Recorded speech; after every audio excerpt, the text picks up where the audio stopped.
여호와의 훈계를 말씀을 통해서 사람을 통해서 받을 때 하나님의 음성으로 듣고 내가 전도자로서 한 발자국 더 성장하게 되는 은혜가 우리 모든 성도분들에게 있길 바라겠습니다.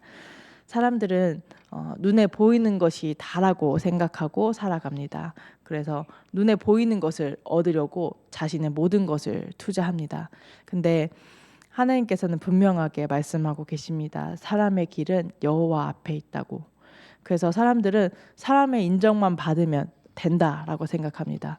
그래서 사람에게 인정받기 위해서 또 그를 통해서 얻어지는 그 육신적인 물질적인 것을 얻기 위해서 많은 사람들이 정말 많이 노력하게 됩니다. 근데 우리 삼성원교회 모든 성도분들은 오늘 하루 삶을 살아가면서 이게 정말로 내가 사람 앞에서 하고 있는지 하나님 앞에서 하고 있는지 순간순간 질문하게 되는 은혜가 있길 바라겠습니다.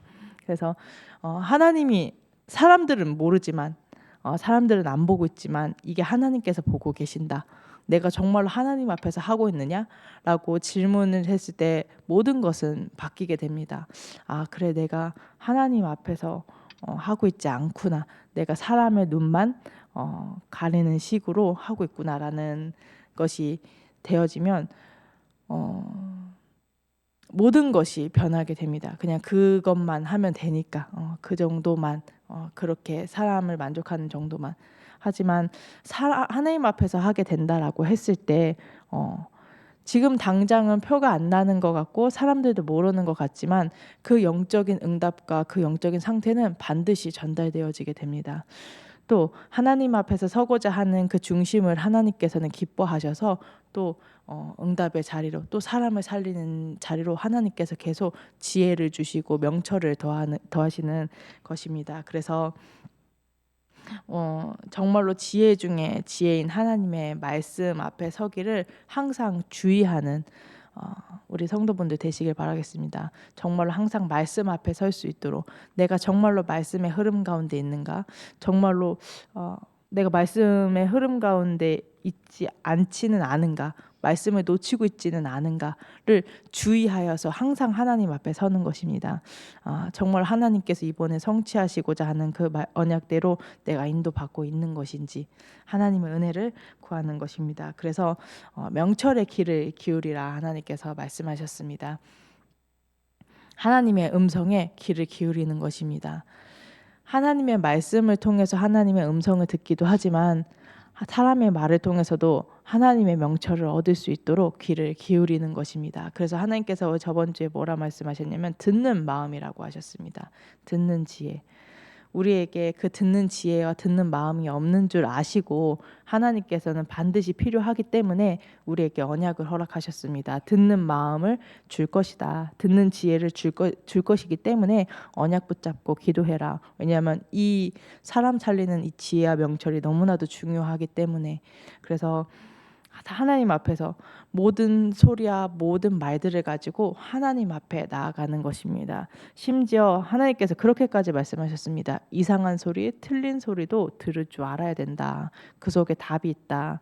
그러면서 불신앙의 소리, 사람의 소리는 차단해야 된다고 하셨는데 그 모든 것까지도 하나님 앞에 나아가는 것입니다. 하나님 앞에서 우리의 인생을 보고 계시고 우리의 주인 되어 주시고 진짜로 그분이 우리를 인도하고 계시고 늘 최고의 길로 선하신 길로 인도하시고 있다는 게 맞다면 가장 근본적으로 우리가 하나님의 자녀가 맞다면 그분의 길을 하나님 앞에서 인도를 받는 것입니다. 그래서 우리가 늘 이렇게 하나님의 지혜를 누리고 하나님의 명철을 누리다 보면 내 안에 있는 것이 나올 수밖에 없습니다. 하나님의 말씀을 누리고 복음을 누리고 있다면 어느 순간에서도 복음적인 말과 복음의 말들이 선포되어지게 되는 것입니다.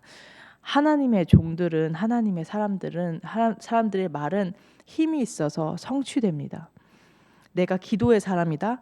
내가 언약을 붙잡고 나가는 언약의 여정에 가고 있는 전도자이고 예배자이다. 그러면은 그 말에 성취되어지는 힘은 더 큽니다.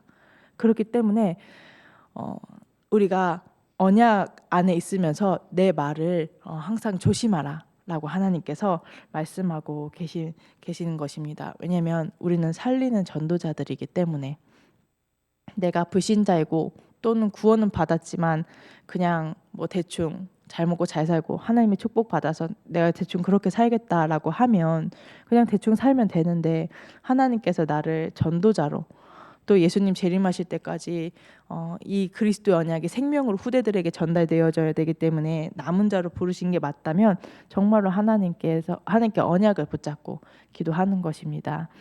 우리가 안 된다라는 거 알기 때문에 하나님께서 언약을 주시는 것입니다. 그 언약대로 성취하시기 위해서, 그 언약대로 축복하시기 위해서.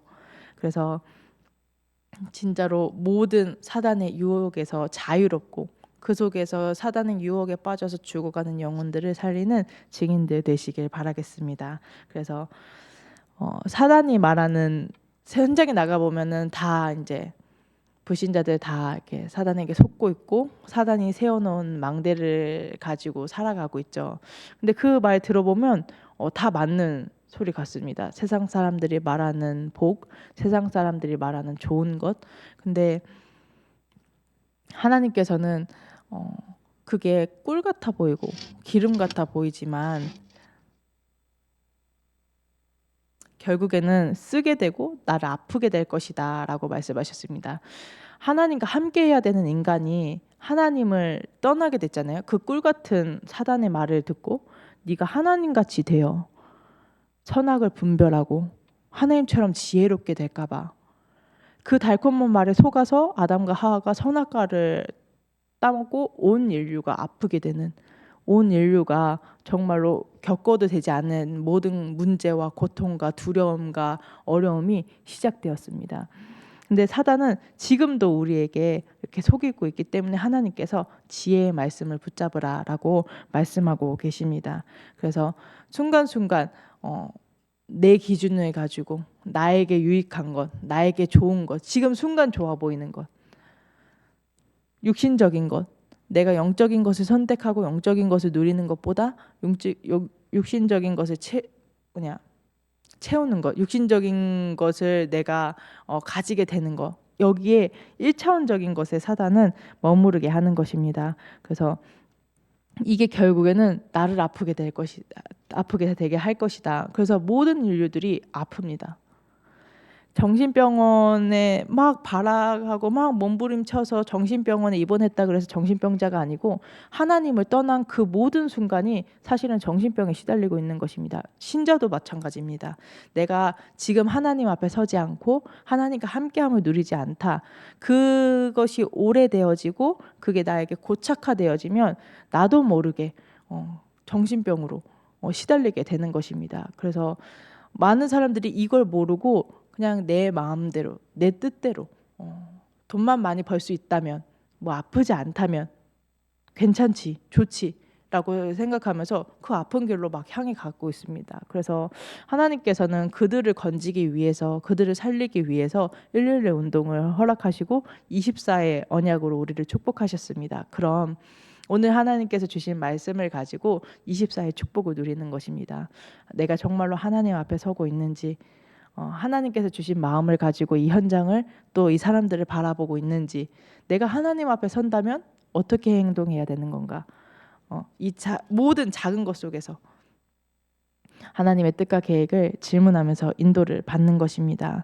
그래서 하나님께서 뭐라 말씀하셨냐면 하나님과 멀리하게 하는 것을 멀리해라.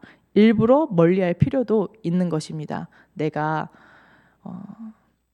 이것 때문에 자꾸 내가 술 때문에 하나님을 멀리하게 된다. 그러면 이 술을 멀리할 필요도 있는 것입니다. 내가 게임 때문에 하나님을 멀리하게 된다. 그럼 게임도 멀리할 필요가 있는 것입니다. 그게 마음처럼 되면은 내가 그렇게 했지라고 생각하실 수 있지만 언약을 붙잡으면 말씀을 붙잡으면 그 말씀이 힘이 있어서 실제 내가 그걸 할 수 있는 가능케 합니다. 그래서 우리 성도분들이 내가 육신적으로도 계속 하나님의 말씀을 가까이 할 수 있도록 하나님과 함께하는 기도를 가까이 할 수 있도록 하나님의 은혜를 구하는 것입니다.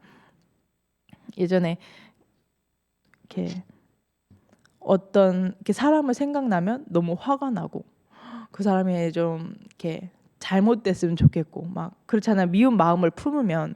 근데 그게 굉장히 조금 오래 가더라고요. 이게 저 20대 초반에 20대 초반에 그때 막 그런 일이 있었는데, 그때 강단에서 하나님께서 뭐라 하셨냐면 용서해라. 용서하지 않기 때문에 응답이 없는 거 아니냐라고 말씀하셨는데, 그 여느 때야 이렇게 똑같이 이제 그 사람을 생각하면서 진짜 참 밉다 이렇게 생각을 하고 있었는데, 그 말씀이 갑자기 생각이 나는 거예요. 근데 거짓말처럼 몇 년 동안 쌓여져 있던 그 미움과 그 증오와 그 사람을 향한 저주가 그때 이후로 끊겼어요. 그래서 하나님의 말씀이 이렇게 능력이 있고 힘이 있어서 좌우의 어떤 날선 검보다 예리하여서 내 혼과 영과 골수까지 찔러 쪼개 감찰하시고 치유하시는구나라는 생각을 했던 적이 있었습니다. 내가 하나님, 지금 언약을 붙잡는 이 시간에 하나님, 내가 하나님과 멀리하게 되는 모든 것들을 멀리하겠습니다. 하나님 앞에 결단하면, 원단에서도 하나님께서 그랬습니다. 내가 성취하겠다고, 내가 도와주겠다고, 내가 힘을 주겠다고, 그래서 111 운동 내가 하겠다고 말씀하셨기 때문에 우리 모든 성도분들은 언약을 붙잡고 나아가는 것입니다. 그래서 왜냐, 정말로 하나님과 함께 하는 그 순수함, 아름다움, 젊음을 다 뺏기게 되게 된다라고 하나님께서 말씀하신 것입니다. 그래서 하나님께서 우리가 언약의 여정을 가고 있는데, 그 언약의 여정 가운데 이번 주에 뭐라 말씀하셨냐면 네 아내, 네 남편만 취하라 라고 말씀하셨습니다. 그래서 세상 사람들이 정말로 이 하나님을 떠난 공허를 채울 수 없어서 막 별의 별짓을 다 합니다. 이게 악한 건지 이게 죄인지 그거를 뭐 분별할 기준도 없기도 하지만, 진짜로 이 공허가 채워지지 않아서 진짜 하나님을 만나야 되는데 하나님을 만나지 못하니까 오는 그 영적인 문제를 막을 수가 없어서 막 별의 별짓을 다 하는데, 우리는 그렇게 불신자들과 같이 똑같이 사는 것이 아니라 하나님의 언약을 붙잡고 거슬러 올라가는 것입니다. 그들을 살리기 위해서. 그래서 불신자들이 이렇게 핍박하고 이렇게 그런 이제 현장 가운데 계신 분들도 계시죠. 근데 그 사람들이 핍박하는 것 같아 보이고 너무 어려운 길을 간다라고 손가락질하는 것 같아 보이지만 다 보고 있습니다. 그리고 원하고 있습니다. 여기서 나를 건져주기를. 너 예수를 믿는다라고 하는데 너와 내가 뭐가 다른데? 를 증명해 주기를 원하는 것입니다. 평안이 없고 행복 없고 만족 없는 삶 속에서 정말로 이 평안과 행복을 나에게 전달해 주기를, 이 지옥 같은 삶에서 나를 건져 주기를 원하는 것입니다. 그래서 우리 참소망교회 모든 성도분들이 이 하나님 앞에서는 행복과 평안과 그 안식과 언약을 붙잡고 현장에서 죽어가는 영혼들 살리시길 예수 그리스도 이름으로 기도하도록 하겠습니다. 지금 이 시간 붙잡은 말씀 가지고 또 교회 전체 흐름 가지고 기도하는 시간 갖도록 하겠습니다. 기도해 주셔서 군산 캠프 잘 다녀왔습니다. 다음 달에는 여수입니다. 여수 캠프 때 정말로 하나님께서 원하시는 7캠프의 언약이 성취되어지게 해달라고 기도하시고, 북커스트를 위해서, 미국을 위해서, 유럽 나라들을 위해서, 또 전체 세계복음화를 위해서 앞서 세우신 이항희 주의 사자 목사님과 유광수 주의 사자 목사님을 위해서 기도하시고, 또 111 운동이 우리 모든 성도분들의 응답이 되어지는 시간 되게 해달라고 우리 합심해서 기도하는 시간 갖도록 하겠습니다. 기도하겠습니다. 하나님 은혜와 사랑을 감사합니다. 하나님, 사람의 길은 여호와 앞에 있다라고 말씀하신 주님, 우리가 여호와 앞에 살 수 있는, 여호와 앞에서 말씀을 붙잡고 인도받을 수 있는 말씀을 주시고 하니 은혜를 주신 주님 감사합니다.